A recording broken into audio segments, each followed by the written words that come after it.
Boy, I love that entrance. Welcome to Nitro Nation. How are we doing tonight? Not going to be talking much Nitro, slowing it down a little bit. Talking some bracket racing, but I hope everybody had a tremendous Independence Day. I'm glad to be back into the grind, but I hope everybody had a safe and happy holiday. And I hope that that you were able to wake up the next morning with all 10 fingers. But so here lately, we have been talking about bracket racing, throttle stop racing, if you will, also how it works, what it does for the competition, kind of levels things out. But we've talked about doing some burnouts. We talked about staging the car, how that affects the ET in the mile an hour. And we talked about kind of the different strategies of driving the finish line.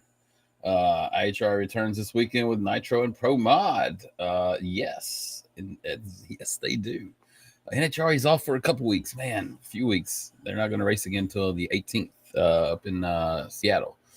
But so last week we talked about throttle stops and how those work. And then a few weeks ago we were talking about bracket racing, different super categories, and now we're going to kind of get down to making a pass and what does a bracket racing pass look like? Well, from the start of the run, the burnout up until staging the car, it's pretty identical to any other class out there.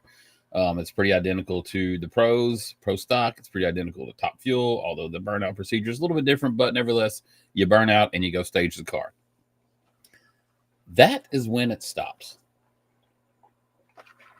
So, like I said last week, my dad was quoted back in the day as saying that bracket racing it allows the poor man to be relevant in racing, if you will. You don't have to have the biggest budget to go bracket racing. You just got to have the best consistency. You got to be able to have a car to run the number over and over and over. So with that said, within bracket racing, there's a couple different categories on a Saturday night track, depending on whatever track you're at and what sanction body they're with. But generally, you're going to hear a class called Super Pro, Super Pro. That's the two that I'm most used to. I'm sure there's some other tracks with different categories. But Super Pro is from $3.99 all the way up to, I think it was $6.99 on the 8th mile. Now I'm talking about 8th mile times right now. We're Saturday night drag racing on 8th mile track. Myself, I love 8th mile drag racing. It's quicker. Obviously, you don't have a quarter mile to go. It's a little bit easier on parts and pieces, if you will, because you're only running an 8th mile at a time instead of a quarter mile, right? Instead, you're not stretching out over that next 8th mile. So I'm a big fan of 8th mile drag racing, Saturday night drag racing. That's what I grew up around in Nashville, Tennessee, at Union Hill Drag Strip. So what's up, Mr. Foster? How you doing tonight, sir? So that's what I grew up around is 8th mile drag racing, but. Your dad's high school shop teacher was a super gas racer in the 80s. Probably part of the reason I am. Yes, probably so. My dad was a big time super gas racer in Division II. Won multiple Division II championships in NHRA. 8th mile is better than quarter mile. I agree. There's a lot that has to happen in an 8th mile. When you start shortening that track up, that's a lot that has to go on between after you leave the starting line and get going and trying to figure out spot the other guy or spot the guy that's already left. There's a lot to do in an 8th mile drag race, more so than what people, I think, really realize. But I'll give you a good visual as we're going through what a bracket race looks like. Think of next time you're running down the interstate and you're coming to an overpass and you see the signs. You've got a car next to you. And you're going about 70, 80 mile an hour, something like that. Try to visualize where you are, where your front tire is compared to the sign or like something in the middle of the road, maybe a road marker. Try to figure out where your front tire is based on where the other person next to you's front tire is. and at 70, 80 mile an hour, try to get to that spot at relatively the same time. That's the beginning of bracket racing. That is a very basic concept of driving the finish line, trying to make the finish as close as you can, with thinking about some other factors that we're going to get into here in a little bit. But let's start out with the Christmas tree, right? We talked about that not too long ago. There's two different types of Christmas trees that we're going to talk about today. I got a little short video. All right, so, oh, hang on just a second. All right. Standard Christmas tree we got here. We got the pre-stage beams, at pre-stage bulbs at the top, and the stage bulbs at the bottom. Remember, that's a 7-inch roll from pre-stage to stage. So once the two pre-stage bulbs come on, the car's got another 7 inches to roll to turn the stage beams on, or I'm sorry, turn the stage lights on. What that'll do, that'll activate the timer in the tree, and it's set at different times, random times when the tree activates. And what you're going to see is the lights are going to come down in sequential order. Bam, bam, bam, and then a green flag. What we're going to do first is view what's called a full tree. It is a 5/10 full tree. That means from the time the first bulb blinks to the time the second bulb blinks is 5/10 of a second. From the time the third bulb blinks, that's another 5/10 of a second, and then another 5/10 of a second till the green bulb blinks. Now, if you were to wait until you saw the green flag to go, you're absolutely probably going to lose 99 to 100% of the races that you're in. But the key to drag racing,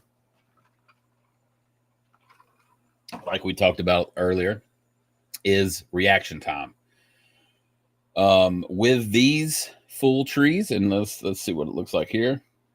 So here we go. We got a pre-stage bulbs, stage bulbs, tree activates, bam. That's what a full tree looks like. Most of your Saturday night racetracks, you're going to see that right there.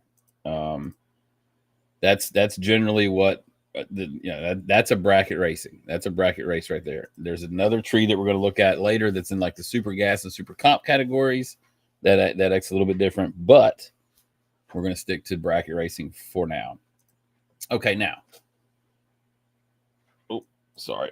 Okay, so you'll see specifically Erica Enders is one that I think of.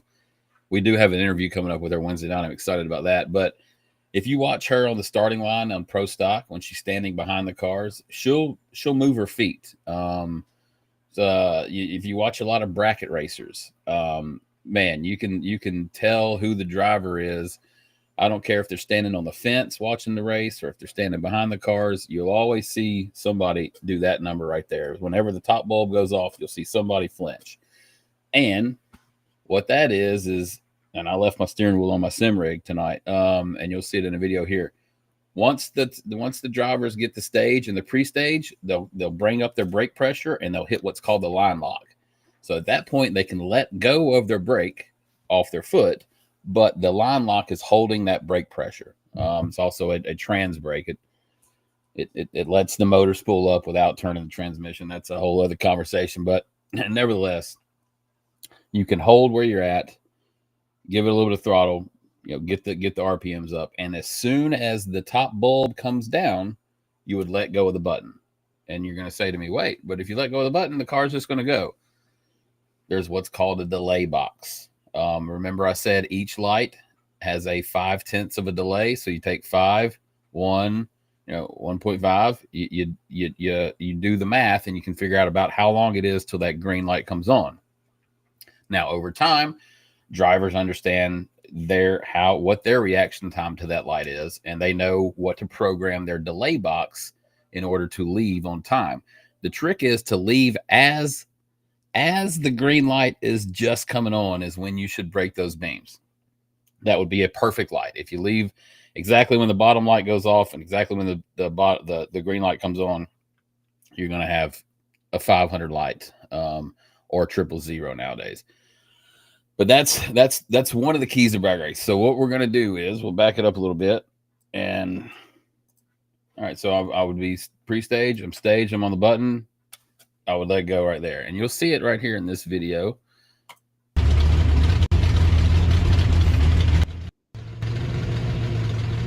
Pre-stage.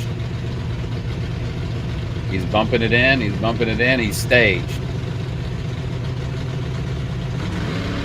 Lights come down. He's off. Whoa. What is that? What is that? You say, what is he doing?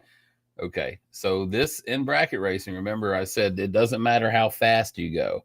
It only matters how consistent you are. It looks like this gentleman is dialed in. He's predicted what his car is going to run much slower than the other guy in the right hand lane. So, for instance, if this gentleman says his car is going to run 9 seconds and the other guy says his car is going to run 7 seconds, we would get a 2-second head start. And the trick is when you get down to the finish line, if you've had a better reaction time than the person next to you, you're going to have a bit of a buffer zone where you can start to back up and make that finish really, really close. The beautiful thing about drag racing is it's not always who gets there first. It's not always who's the fastest. It's whoever can run their number, whoever can be consistent to their dial-in.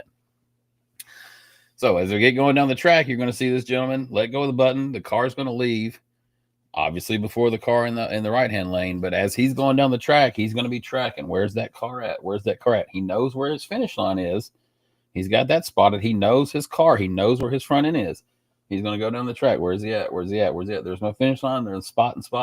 And then when he gets to the finish line, or when he gets to about the mile-an-hour light, he's going to make a decision. Do I let him go and let him take the finish line? Do I back up to him a little bit and take the stripe? Or what is it? Do I just let off of it because maybe he's broke? But let's see what it looks like here at the finish line.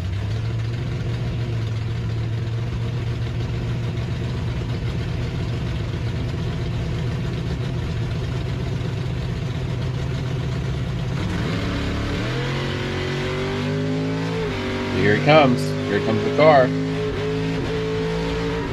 Okay. So you heard this. He started singing him a song at the big end. That's what's called singing a song at the big end. That means he's pretty sure that he's got a better reaction time. He's pretty sure that he's going to get there a pretty good amount ahead of the competitor. So what does he do? He whomps the gas. Slow. He's scrubbing off speed. And remember I said, for instance, like on the interstate, right? When you're trying to judge where you're going to get to somewhere at the same time, that's what he's doing when he's whomping the gas. He's just scrubbing off speed, backing his speed up, and letting the gentleman come up to him. And our guy here in this lane is it's Pittman Racing off of YouTube. I cropped this video from them. I want to make sure to shout them out. But our guy, he won this round. He obviously got out on the guy, and he's just backing up to him, and probably took the stripe by, I don't know, probably a couple hundredths.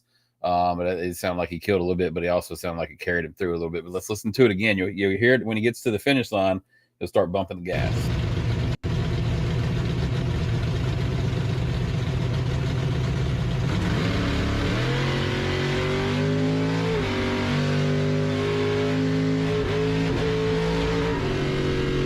And we did. We won. So we went $5.99 with a 3 on a $5.95 dial in. And oh wow, hold up. I just saw this. Okay. So we were dialed in at a 5.96. The other guy was dialed in at a 5.52. We absolutely destroyed this guy. The other guy goes a 5.53 with a 6 on a 5.52. So he's one above. We go a 5.99 with a 3 on a 5.96. So we were 3 above, and we still got the win light and got there first. So our light on this gentleman's light was absolutely bonkers better than the guy in the right-hand lane. Remember when I said a better reaction time gives you more wiggle room? Why not use a side mirror instead of looking? Drag Racing Mayhem, that's a good question. My cousin uses a side mirror he's got a 32 Ford Roadster. There's a lot less body around it to see out. Where he would have his side mirror might not be in the best spot to look around. vibrates quite a bit. He doesn't have one mounted. A lot of drag racers only use, but some guys that I talk to will use one on the right hand, or I'm sorry, on the left hand side, because you really can't turn all the way around, you know what I'm saying, to your driver's side. So they'll spot a mirror there. On the passenger side, it's a little bit more forgiving because you have so much more room to look out. All right, you got the whole passenger side of the car to look out. Plus, looking at a mirror, you're still looking far away at an angle in the left hand lane. If a car is coming to you, it is a lot easier to just look over that shoulder like this guy's doing. Maybe not as dramatic as this guy, but I actually asked the question, and it's funny you say this, but I was asking my cousin the other night. You know, NASCAR has digital cameras. Has a camera. It's on the screen. At what point are bracket racers going to come up with, instead of a mirror, it'll be a camera for your mirror, and then you got like a screen right here where you're actually watching and not having to look as much. I could see that coming. That's probably a technology that's not far, probably is already there. But doing basic math, we were 33 thousandths above, and he was 16 thousandths above. And we got to the finish line first, got the win light, didn't break out, scrubbed off 300ths, and loaded this guy up on the trailer. But let's watch this pass again. So you'll see these are the pre-staged, and our guy here goes in and stages, and then the guy on the right hand will go in the stage, and that's when our guy will get on the trans brake and get the RPMs up.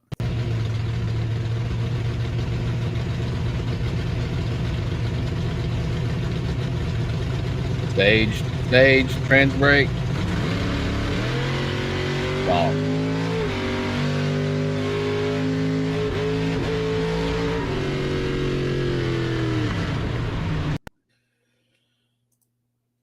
Yes, you're still waiting for someone to run like a Tesla or some electric car, because it could probably run away with more consistent compared to an internal combustion engine. Sorry, it took me a second. Yeah, absolutely. I believe that there would be a lot more electronic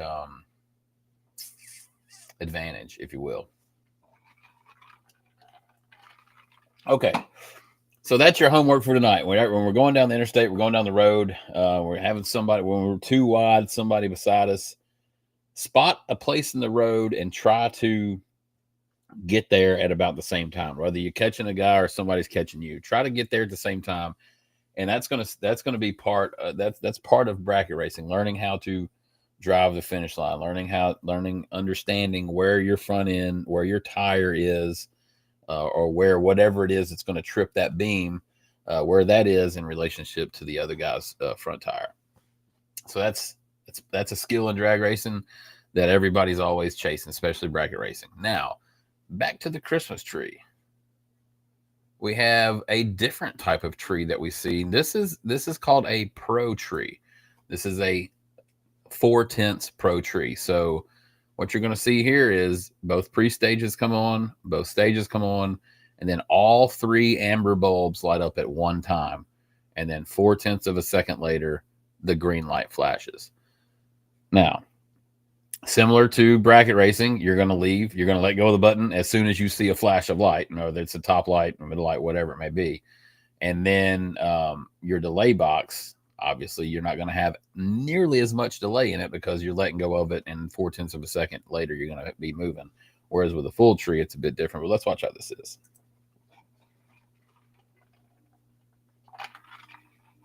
Bam. So that's exactly what you see in Top Fuel Funny Car Pro Stock. It's called a 4/10 Pro Tree, but also in Super Gas. You'll see that. So drivers, same procedure, pre-stage, stage. They'll get on the button, and as soon as that light flashes, they'll let off of it. Now, remember last week when I was saying something about a throttle stop?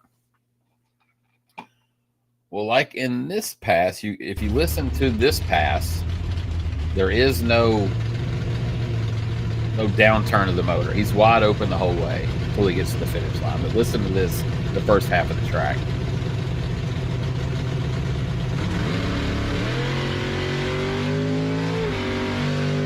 It shifts. Wide open until he starts pedaling it, right? So in super gas, there are no different dial-ins. The dial-in, the index for a super gas car is 9.90 seconds on the quarter mile, 6.30 seconds on the eighth mile. And remember, last week I said the ET and the mile an hour are never, or that's not never, but they're not tied in together. You can run an ET with an insanely high mile an hour, or an ET with an insanely slow mile an hour, depending on what engine combination, a lot of other things. But as the cars leave in super gas, they'll leave and then they kind of fall flat on their face for a little bit, and then they'll pick the throttle back up and it'll be wide open. I did pick some footage up off the internet today. I've been really busy with the holiday and whatnot, so this one's not as dramatic. But let's listen to this super gas pass.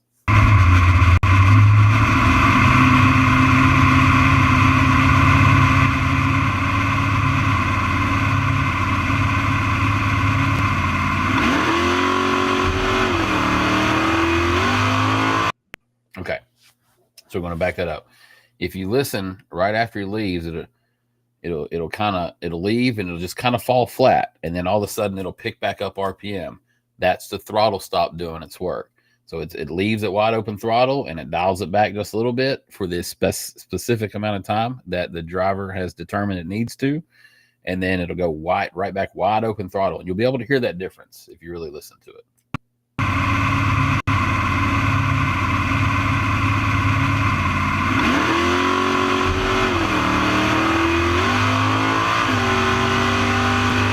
Now, if you notice, our driver's looking to his right, and based on my knowledge, he doesn't have a big mile an hour car. He's kind of middle of the road, probably 130, 140 mile an hour player. But if you notice, he's looking back to his right. Well, that causes the car next to us is hauling the mail.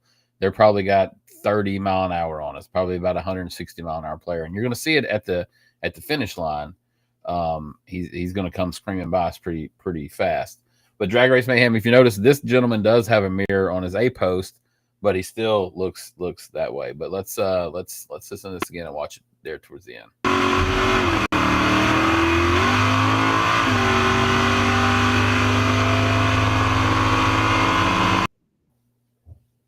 Oh, it cut off on it. Oh, sorry, y'all. I clipped that video.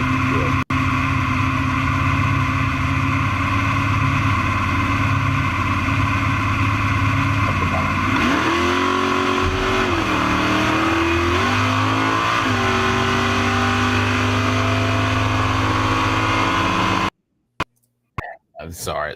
I cut that short. But so what happened is this gentleman leaves the starting line. Throttle stop does its thing. He goes back wide open throttle. He actually gets beat in this round. The car beside us gets up next to us and wheel races us there towards the end. And when I say wheel race, just like I said, try to do it on the highway.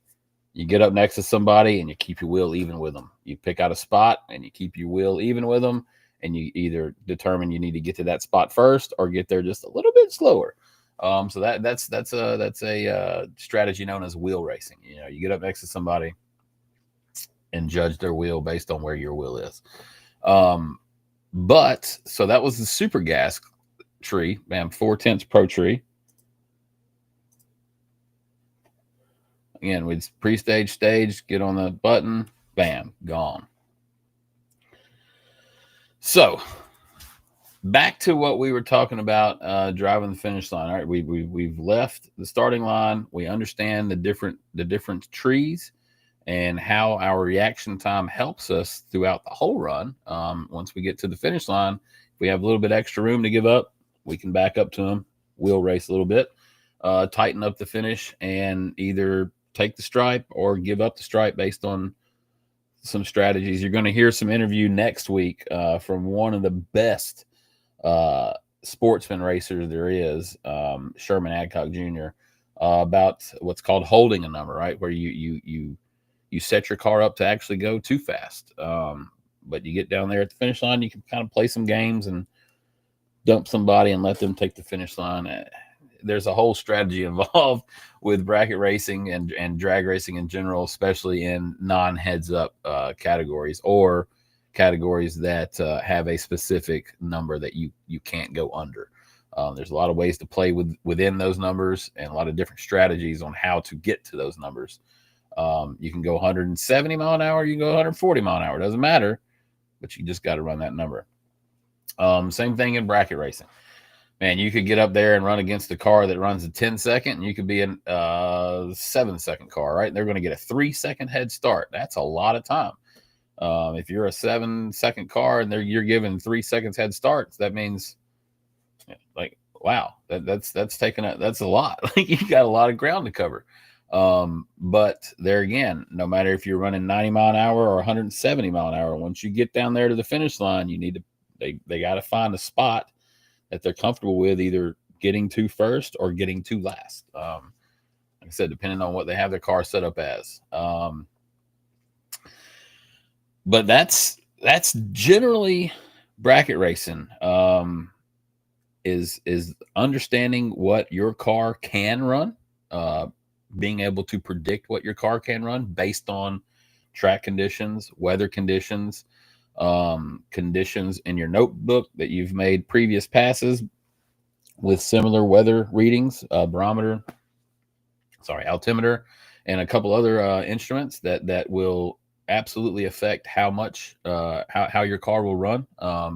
And they can plug all that into a computer, and the computer will spit out, hey, your car's going to run X, and then you can set your car and your strategy up based on what those numbers say and those weather numbers say. Bracket racing is not just getting down there and getting to the finish line. There's a lot that goes into play with it. A lot of instruments, a lot of technology, a lot of weather, a lot of things that you really might not otherwise understand was even involved with the local Saturday night drag racing. But some of those guys that can run that same number over and over and over and over and over, they've got it all figured out. They know how to stage their car. They know exactly what kind of delay they might need in their delay box to cut a good light. And they understand how to drive the finish line and pick that spot out, like what I was telling you. You find somebody that can do all three, and they're going to make quite a bit of money in bracket racing. Lots of money in bracket racing. But we're going to have to get out of here tonight. I know it kind of cutting it off a little bit short, but there was some things that kind of come up. But I hope that I explained a little bit of that. We're going to keep talking about it as the time goes on, but I hope I didn't give you guys too much information to digest. But the key takeaway there is getting a good reaction time and being able to trust your car is going to run what you set it up to run, and then understanding what you need to do at the finish line to make it run that number or not run under that number, based on how you feel like you performed on the starting line, based on how you feel like the other person in the other lane performed on the starting line, and based on how you feel like the other person in the other lane has set their car up as well.